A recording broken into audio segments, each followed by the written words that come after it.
Hello everyone, welcome back to my channel Chemistry by Sumanan. So this is the NEET series going on for General Organic Chemistry. हमने rank booster series तैयार की थी और हमने mutually ये decide किया था कि ये हम टॉपिक वाइज एक ऐसी सीरीज डालेंगे जिसमें ग्रेजुअली एक एक क्वेश्चन का लेवल हम प्रीवियस क्वेश्चन से थोड़ा थोड़ा बढ़ाते जाएंगे. अगर आपका ये टॉपिक रेडी है, you see the question, you start doing it and get the answer. The condition is you are not going to change your answer, right? उसके बाद आप क्वेश्चन को लास्ट तक फॉलो कीजिए क्योंकि उस दौरान आपको मेरी अप्रोच पता लगेगी, टाइम सेविंग अप्रोच पता लगेगी. आपको ये डिसाइड करने में हेल्प होगा कि जो मेथड आप ऑप्ट कर रहे हैं और जो अप्रोच मैंने ली है उन दोनों में कितना टाइम गैप आ सकता है. Along with that common names, along with that हमें कैसे एक क्वेश्चन के लिए अपना एटीट्यूड जनरेट करने की जरूरत है. सी, आप एन नंबर ऑफ क्वेश्चंस कर लीजिए, लेकिन अगर you are not doing the question with the correct aptitude तो कितने भी क्वेश्चंस, बच्चे बोलते हैं हम एक दिन में 100-200 क्वेश्चंस लगा रहे हैं, 150 क्वेश्चंस कर रहे हैं, फिर भी एग्जाम क्यों नहीं हो रहा है? क्योंकि आपने इतने क्वेश्चंस करने के बाद भी राइट एप्टीट्यूड, जो एक एटीट्यूड हमारा क्वेश्चन के लिए होना चाहिए, वो जनरेट नहीं किया है, राइट? सो क्वेश्चन में मैं आपको ये सिखाऊंगी कि पहले ये सही कैसे है, क्या हमारा एप्टीट्यूड होना चाहिए, कैसा हमें सोचना है और कैसे डिसाइड करना है, और उसके बाद ये आंसर आएगा कैसे, राइट? चलिए let's see what the question says. Start करते हैं third question. First second question आपको मिलेंगे चैनल के ऊपर. Done, okay. जिसका लिंक मैं आपको दूंगी इसी वीडियो के एंड में, फर्स्ट और सेकंड क्वेश्चन का playlist, right? Okay, let's see. Consider the following molecules or species. We are given with 3, X, Y and Z, right? The correct order of carbon oxygen double bond is, हमें carbon और oxygen double bond इनकी length बतानी है कि length का order कैसा रहेगा. ठीक है. अब अगर आप एक नॉर्मल लेमन्स लैंग्वेज देखें तो ये सभी डबल बॉन्ड्स हैं, राइट? बात आ जाती है यहाँ पे कि कौन कितना स्टेबल है. स्टेबल है, what do you mean by stable है? स्टेबल है क्यों? क्योंकि अगर आप जी स्ट्रक्चर देखें तो पहले हम सब स्ट्रक्चर्स की बात करते हैं. अच्छा, anyone who can tell me what is this? Please tell me in the comments कि क्या आपने ये रिकॉग्नाइज किया या इस मेरी क्लास से पहले क्या आपने ये स्ट्रक्चर पढ़ा हुआ था कि ये कौन सा स्ट्रक्चर है. इस स्ट्रक्चर का कॉमन नेम है ट्रोपोन. Done. And what is the IUPAC name? IUPAC name करेंगे 1, 2, 3, 4, 5, 6, 7. Cyclohepta, correct? ओके. अब सेकंड, फोर्थ और सिक्स पोजीशन पे क्या है? Double bond. Cyclohepta 3, 2, 4 and 6. Triene 1 one. This is the IUPAC name, right? क्योंकि जब हम अगला वॉवल लाते हैं तो जो लास्ट हमारा सफिक्स होता है उसका हम एक वॉवल रिड्यूस कर देते हैं. डन. तो इसलिए ENE में हमने E को रिमूव कर दिया. आगे आते हैं. ये दिस इज X, हमें दिया हुआ है. इसके बाद Y. Y आप सबने मुझे लगता है पहचान लिया होगा. Y है एसीटोन, करेक्ट? तो Y तो एसीटोन है, इसमें तो कोई डाउट ही नहीं है. ऑब्वियसली एसीटोन के साथ साथ हम इसे और क्या बोलते हैं IUPAC नेम में? Tell me the IUPAC name. ये है 1, 2, 3. 3 के लिए यूज होता है प्रोप. सारे सिंगल बॉन्ड्स हैं एन और सेकंड पे लगा हुआ है double bond, propane 2 own. Ketone है ये, ऑब्वियसली सभी कीटोन्स हैं अगर आप ध्यान से देखो, ये दोनों एक्स और वाई. अब आते हैं जी पे. जी पे था नेगेटिव चार्ज. ठीक है, पहले जी का स्ट्रक्चर बना लेते हैं. This is Y. Okay, let's see the structure of Z. It is CH3, C double bond O, O negative. Okay. ये मुझे याद आ रहा है कि ये कहां से आया, यहाँ H लगा हुआ था तो हमने वो एसिडिक हाइड्रोजन हटाया एसिटिक एसिड का और ये बना उसका acetate ion, right? Clear? No problem in this. ठीक है जी. अब इन्हें कंपेयर करते हैं. कंपेयर करने के लिए सबसे पहले अगर मैं X स्ट्रक्चर बनाऊं, ये रहा ऐसा स्ट्रक्चर. मुझे एक चीज यहां नजर आई कि ये एक कार्बन के पास अगर चार्ज होता, वो भी स्पेसिफिकली पॉजिटिव, तो ये जो पाई बॉन्ड्स हैं ये सब कॉन्जुगेशन में है. करेक्ट। ऑक्सीजन की पोलैरिटी कार्बन से ज्यादा है, तो ये अगर ऐसा हो जाए तो बहुत बहुत ज्यादा स्टेबल हो जाएगा। क्यों स्टेबल हो जाएगा? क्योंकि देखिए आप इसे 1 2 3 4 5 6 pi electrons in conjugation with the planarity following the Huckel's rule giving you the aromatic compound. So it is aromatic in nature. ये मैंने कैसे पकड़ा इसे, ये अप्रोच कैसे आई? ये अप्रोच यहां से आई कि यहां से लेके ये सिस्टम तक मुझे कॉन्जुगेशन दिख रही है, मुझे ये लग रहा है कि इसी एक कार्बन ने मेरी कॉन्जुगेशन खराब की है, और अगर यहाँ नेगेटिव आ जाए तो भी यहाँ पे कुछ नहीं होने वाला, तो ये एंटी एरोमेटिक की तरफ चला जाएगा। यहां पॉजिटिव आना चाहिए। क्यों? क्योंकि नेगेटिव आएगा तो 1 2 3 4 5 6 7 8 पाई इलेक्ट्रॉन्स हो जाएंगे, एंटी एरोमेटिक हो जाएगा। तो ये 6 तो ठीक है, हकल रूल फॉलो कर रहे हैं, लेकिन कॉन्जुगेशन कंप्लीट नहीं हो रही, तो कॉन्जुगेशन के लिए चार्ज आ जाना चाहिए। और फिर कार्बन ऑक्सीजन में मुझे पता ही है कि कार्बन की इलेक्ट्रोनेगेटिविटी ऑक्सीजन से कम है, तो ऑक्सीजन हो गया नेगेटिव, कार्बन हो गया पॉजिटिव। अब ये तो हो गया क्वासी कंपाउंड, इसे क्वासी बोलते हैं। अब अगर मैं इसको देखूं, इसे मैं इरेज कर देती हूँ इस पोर्शन को, ये हमें रिक्वायर्ड नहीं है, ये मैंने आपको सिर्फ एक्सप्लेन करने के लिए ड्रॉ किया है। तो ये जो स्टेबल स्ट्रक्चर है एक्स जो है वो अपने फर्स्ट स्ट्रक्चर के कंपैरिजन में सेकंड में रहना ज्यादा प्रेफर करेगा, और माइंड इट सेकंड में आपका सिंगल बॉन्ड आ जा रहा है, डबल से सिंगल में कन्वर्ट हो जा रहा है। ओके, तो बॉन्ड लेंथ में इफेक्ट आएगा। ठीक है जी।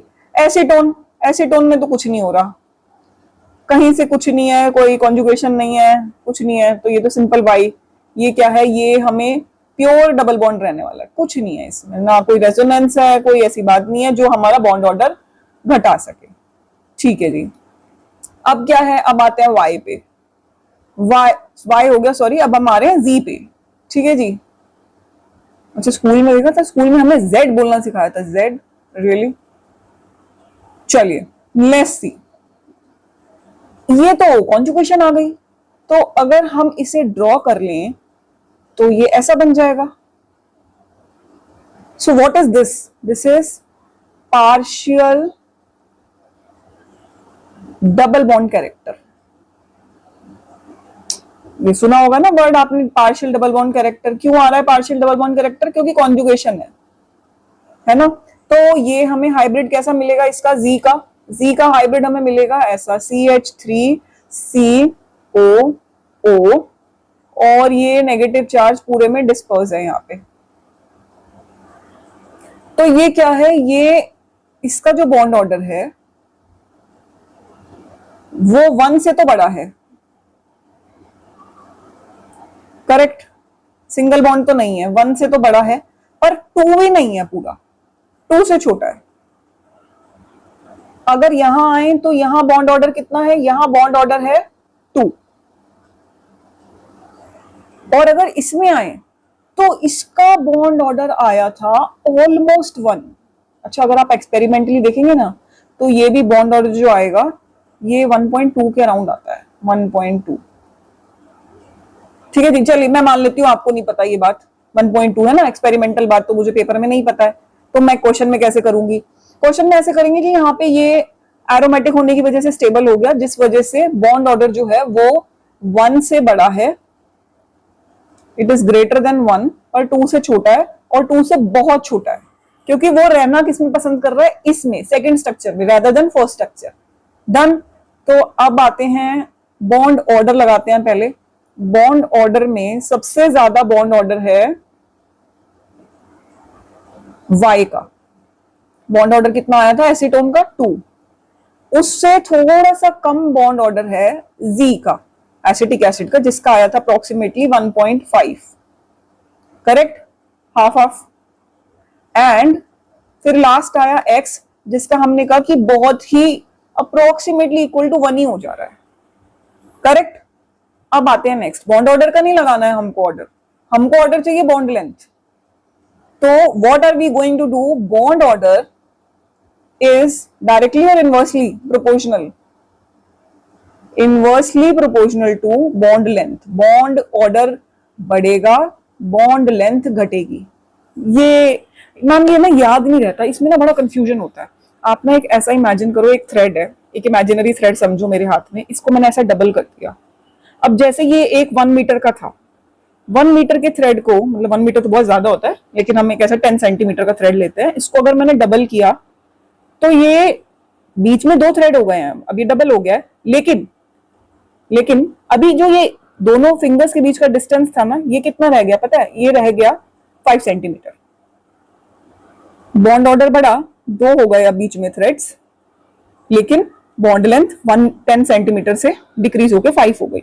अगर आप इसके 3 इक्वल पार्ट कर दोगे ना थ्रेड के, तो 3 इक्वल पार्ट्स में क्या होगा इसका पता है आपको? 3 इक्वल पार्ट्स में ये 3.33 सेंटीमीटर के 3 पार्ट्स आ जाएंगे ऐसा। Correct? Done? Are you getting my point? तो हम कहेंगे कि ऐसा 3 बार मैंने इस थ्रेड को टर्न किया, ऐसा फोल्ड किया, अब ये इतना सा डिस्टेंस रह जाएगा, क्योंकि मुझे खोल के पूरा 10 सेंटीमीटर ही होना चाहिए। तो 3 फोल्ड्स में कितना रह गया? 3 सेंटीमीटर, 3.33 के अराउंड। करेक्ट? तो बॉन्ड ऑर्डर बढ़ा तो देखा आपने, बॉन्ड लेंथ घट गई, पास आता गया। डन? तो इसलिए क्या होंगे? ये होंगे इनवर्सली प्रोपोर्शनल। अच्छा, और बॉन्ड ऑर्डर जो है, अगर जितना ज्यादा बॉन्ड ऑर्डर उतनी ज्यादा स्टेबिलिटी, ये भी एक चीज है, क्योंकि उतने ही बॉन्ड्स ने उसको पकड़ रखा होगा। ठीक है, हमें तो अभी कुछ नहीं करना है, और वैसे भी अगर बॉन्ड ऑर्डर ज्यादा होगा तो तोड़ने में भी मेहनत बहुत ज्यादा लगेगी।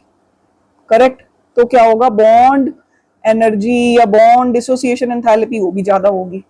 ठीक है जी, डन। हमें कुछ नहीं करना है, हमें सिर्फ बॉन्ड ऑर्डर और बॉन्ड लेंथ चाहिए।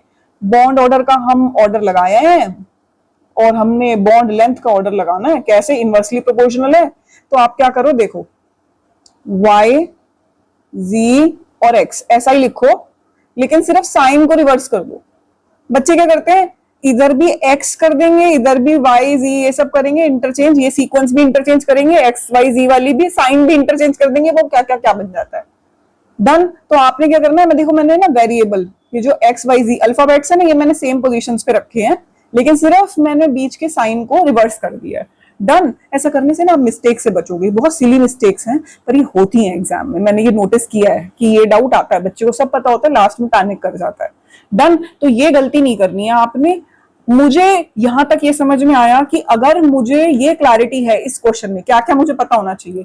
मुझे पता होना चाहिए सबसे पहले क्या, कि रेजोनेंस कहां मिलेगी।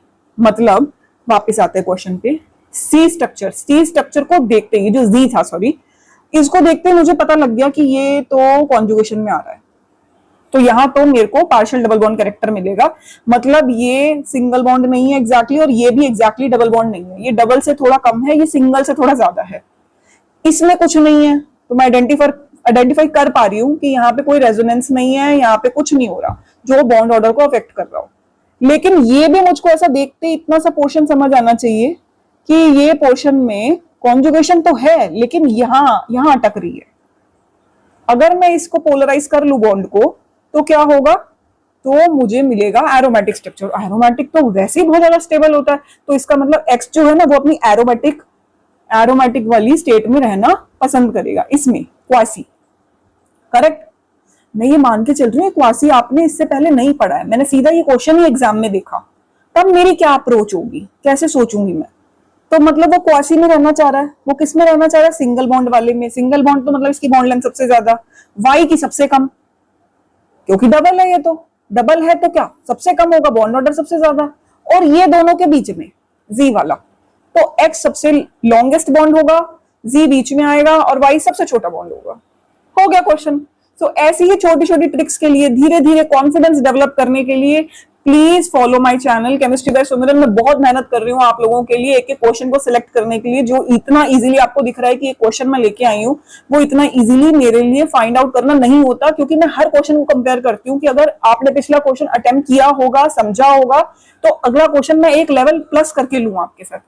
तो ये question I am very glad to tell you, अगर आपने कर लिया है तो ये री-नीट 2026 का क्वेश्चन है। So if you are able to do it, be proud of it. If you are not able to do it, there is a way to learn, there is a way to understand, right? So please subscribe my channel, follow me for more such videos. और आपके क्या suggestions हैं वो भी आप मुझे comment section में बता सकते हैं. And till then, take care of yourself. I'll see you in my next video. Bye bye.